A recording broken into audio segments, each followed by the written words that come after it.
यहाँ पे बदलाने का प्रयास कर रहे हैं। तो जो रिस्पॉन्स बोर्ड क्या है कि जो हम बच्चों की प्रतिक्रिया लेते हैं कि बच्चे को अपन किसी अवधारणा को समझाया, किसी पाठ को पढ़ाया, तो उसके बाद उनको कितना समझ में आया। तो समझ का एक स्तर नहीं होता कि उसको या तो पूरा समझ आ गया, नहीं आया, अलग अलग स्तर होते हैं। ऐसे एक बच्चे को हो सकता है कुछ भी समझ ना आए, हो सकता है कि उसे कुछ समझ आए, हो सकता है उसे पूरा समझ आए। तो इसकी जांच करने के लिए रिस्पॉन्स बोर्ड एक बहुत बढ़िया तरीका है। तो इसके लिए क्या है कि 3 गोले बनाए जाएंगे। 3 गोले में क्या है कि अलग अलग प्रकार की बातें लिखी गई है।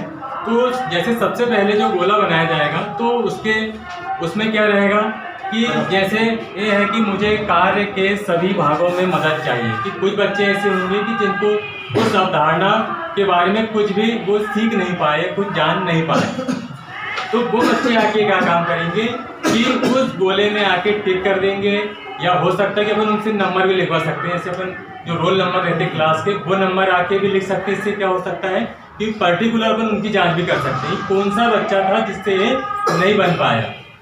दूसरा गोला अपन बनाएंगे तो उसमें क्या होगा कि ऐसे बच्चे आके उसमें टिक करेंगे या अपना नंबर लिखेंगे कि उन्हें कुछ समझ में आया, कुछ नहीं आया, तो वो उसमें आके टिक करेंगे।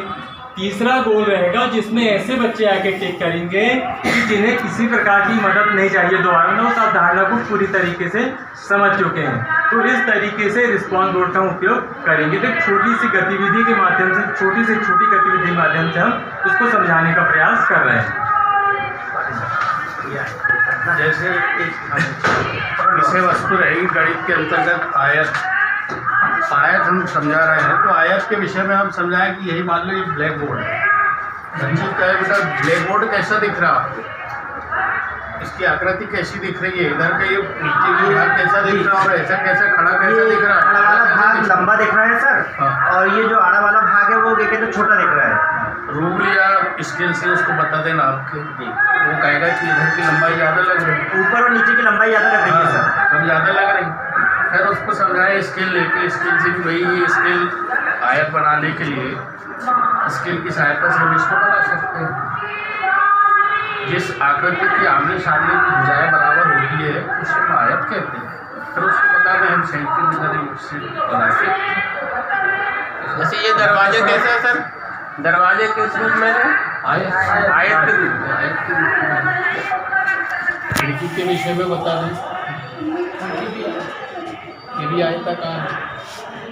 और हम बच्चों से क्वेश्चन करेंगे, और जैसे बच्चे को कमरे के बारे में बता सकते हैं, टेबल के बारे में, इस टाइप से छोटी छोटी ज़्यादा हो जाए तो माचिस की डिब्बी को भी बता सकते हैं कि आप उसको भी देख के समझ सकते हैं।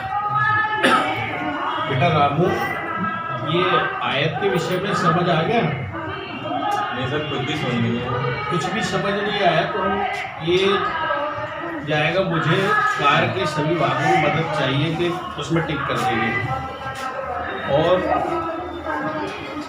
आयत की परिभाषा क्या है श्याम जी सर, आयत की आमने सामने की भुजाओं की लंबाई बराबर होती है।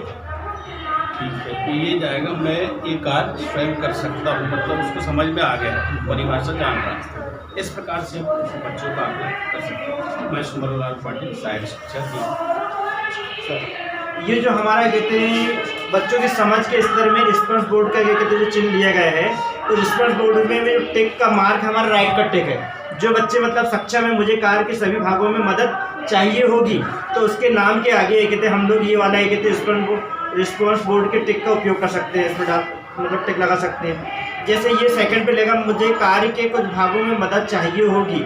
जैसे मान लीजिए ये जो अपने कहते हैं ए के पाटिल हैं, इन्हें कुछ कार्य मतलब कुछ कार्य के भागों मतलब आमने सामने की भुजाएं जो हैं उनकी लंबाई वगैरह उनको क्या कहते हैं स्केल से पाने में दिक्कत जा रही है, उन्हें समझ नहीं आ रहा है, तो उसे कुछ कार्य के भागों में मदद चाहिए। तो ये जो अपना रिस्पॉन्स बोर्ड का टिक मार्क है उनके नाम के आगे उसको आगे टिक पाड़ देंगे हम लोग।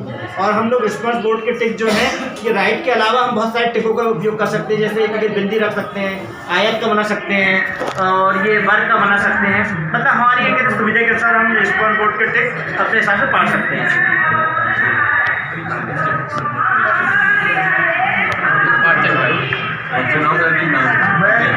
मैं फिरदौस अंसारी, MS टीचर, MS बिलावर मोगांव। मैं रामदयाल शिंदे MS टीचर माध्यमिक शाला नवेगांव। आगे पूरा बोलो नवेगांव। मैं श्याम कुमारी ठाकुर, शासकीय बालक विद्यालय चांद। मैं गनाराम कहार, माध्यमिक शाला पिपरिया मानसिंह। मैं तेज कुमार चौड़िया, शासकीय माध्यमिक शाला कोबा। मैं अरविंद कुमार पाटिल, माध्यमिक शाला पिपरिया।